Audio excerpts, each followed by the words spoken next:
একজন গরিব ছেলে ইনস্ট্রাকশন সাইটে বসে একা একা খাচ্ছিল। ঠিক সেই মুহূর্তে হঠাৎ করে 10 থেকে 15টি বিলাসবহুল গাড়ি এসে তার সামনে থামে। গাড়িগুলো থেকে নামে সুন্দরী সুন্দরী এক ঝাঁক তরুণী। গ্রাম থেকে আসা বাকি শ্রমিকেরা তো ওদের দেখে একেবারে হতভম্ব, কিন্তু সেই লাজুক ছেলেটি ছিল একদম নিশ্চুপ, চুপচাপ নিজের মতো বসেছিল।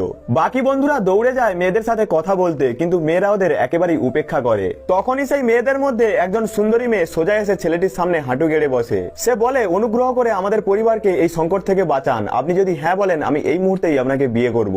কিন্তু ছেলেটি স্পষ্টভাবে না বলে দেয়। সে বলে, আমি তো শুধুমাত্র একজন শ্রমিক, আমাকে একা থাকতে দাও। তার কথা শুনে মেয়েটির বডিগার্ড খেপে যায়। একজন তো রেগে গিয়ে একটা গাড়ি তুলে ছুড়ে দেয় ছেলেটার দিকে, কিন্তু ছেলেটি শান্তভাবে বসেই থাকে আর তার গোপন শক্তির ব্যবহার করে সেই গাড়িটাকে উল্টে 100 কিমি গতিতে ছুড়ে দেয় ওই মেয়েটির দিকেই। তারপর ছেলেটি উঠে দাঁড়ায় এবং বলে, তুমি খুব সুন্দর, কিন্তু আমি আগেই একজনকে প্রতিশ্রুতি দিয়ে দিয়েছি। আর তারপর সে নিজের ছোট্ট স্কুটিটা নিয়ে বাড়ি ফিরতে শুরু করে। ঠিক তখনই আর একটি বিলাসবহুল গাড়ি এসে তার সামনে দাঁড়ায়। সেখান থেকে নামে তার বাগদত্তা। সে একেবারে অহংকারী ভঙ্গিতে সোজা এসে ছেলেটির সামনে দাঁড়ায়। সে বলে, আমি তোমার সাথে সম্পর্ক শেষ করতে চাই। ছেলেটি অবাক হয়ে যায়। সে জিজ্ঞেস করে, কেন?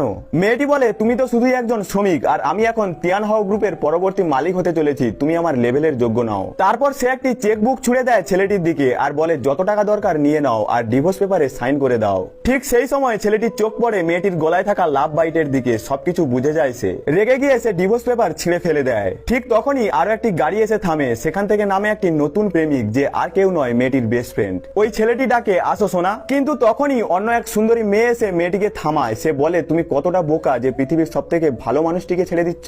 কিন্তু সেই মেয়ে তখনও বলে, আমি এই শ্রমিকের সাথে এক মুহূর্ত আর থাকতে পারবো না। আসলে সেই ছেলেটি কোনো সাধারণ শ্রমিক ছিল না। সে ছিল প্রিন্স নামে পরিচিত এক বিশাল ব্যবসায়িক সাম্রাজ্যের উত্তরসূরি। 10 বছর আগে প্রেমে পড়ে গিয়ে সে নিজের পরিচয় গোপন করে দেয়। চুপচাপ থেকে সেই মেয়েটির পাশে ছিল, সাহায্য করে গিয়েছে অগোচরে। কিন্তু এখন সব শেষ। এবার সে নিজের লোকেদের নির্দেশ দেয়। সে বলে, 3 দিন পর সেই মেয়েটির সিও ইনাগ্রেশন সমিতিতে আমার আসল পরিচয় পুরো বিশ্বের সামনে প্রকাশিত হবে। এখন সময় শেষ। পার্ট 2 এর জন্য আমাদের সঙ্গে থাকো।